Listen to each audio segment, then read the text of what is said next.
Now that warms you up from the inside out. I'm Mark Matsumoto and welcome to my Tokyo kitchen.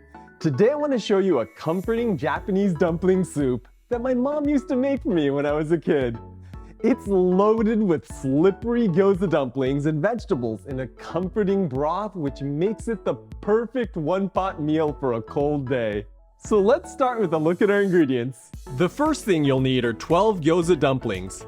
Frozen gyoza from the store will work, or you can make them from scratch using my recipe linked to in the video description below. I'm also going to add 50 grams of shiitake mushrooms, 150 grams of Napa cabbage, and 30 grams of scallions.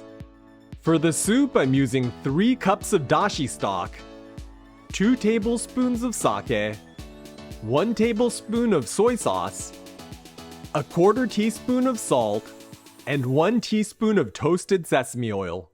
To prep the shiitake, we need to clean them first. Normally, you'd want to use a damp paper towel to keep them from getting soggy, but since these are going into a soup, you can just wash them.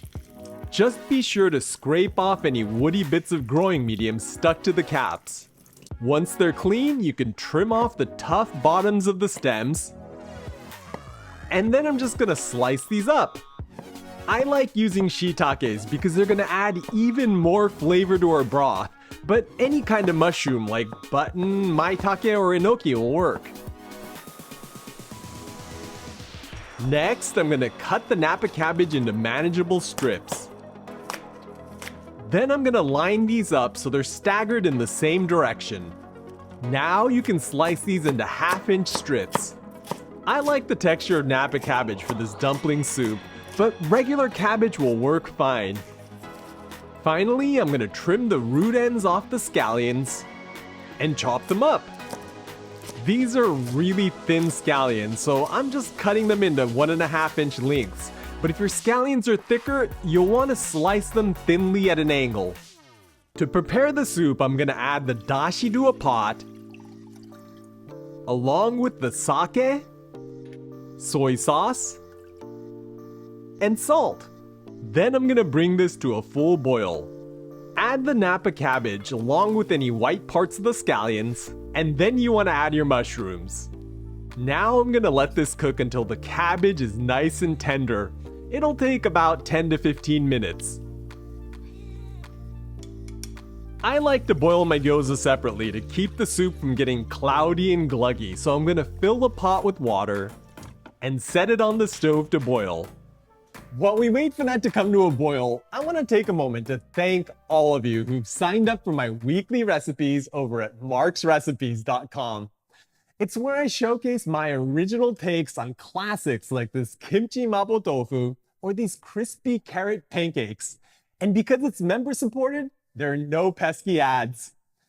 There are some free recipes to preview, so if you're not a member yet, head over and check them out.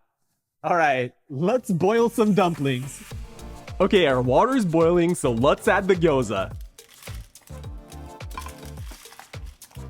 As soon as you add the dumplings, gently stir them so they don't stick to each other or to the bottom of the pot. Let these cook until the water comes back to a boil and the dumplings float to the surface.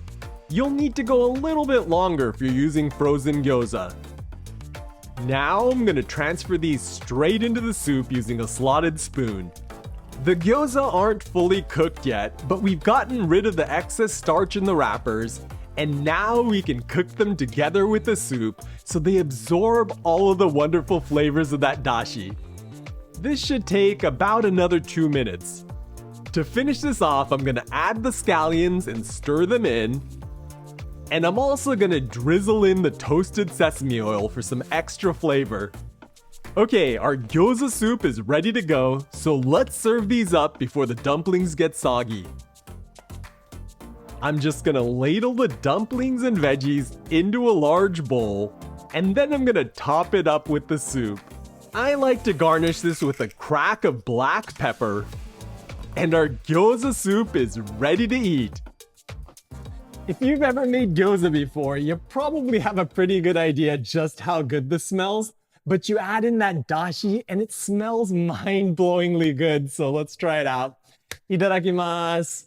All right, I'm gonna grab both a spoon and some chopsticks to help me get this gyoza up onto there. And get a little bit of soup. The wrapper is super slippery and it slides right into your mouth.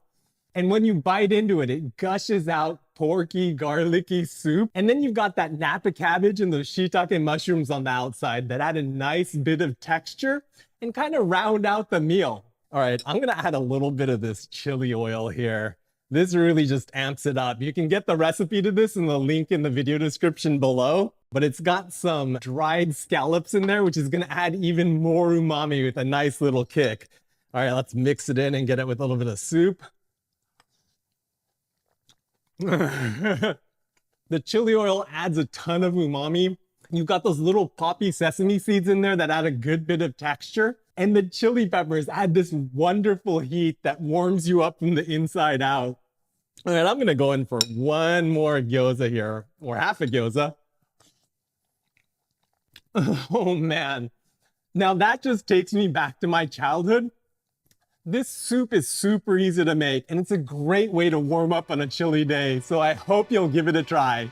Well, I'm nice and toasty now and ready to head out to the market, but check out this playlist for more comforting soups and stews, and I'll catch you in the next one.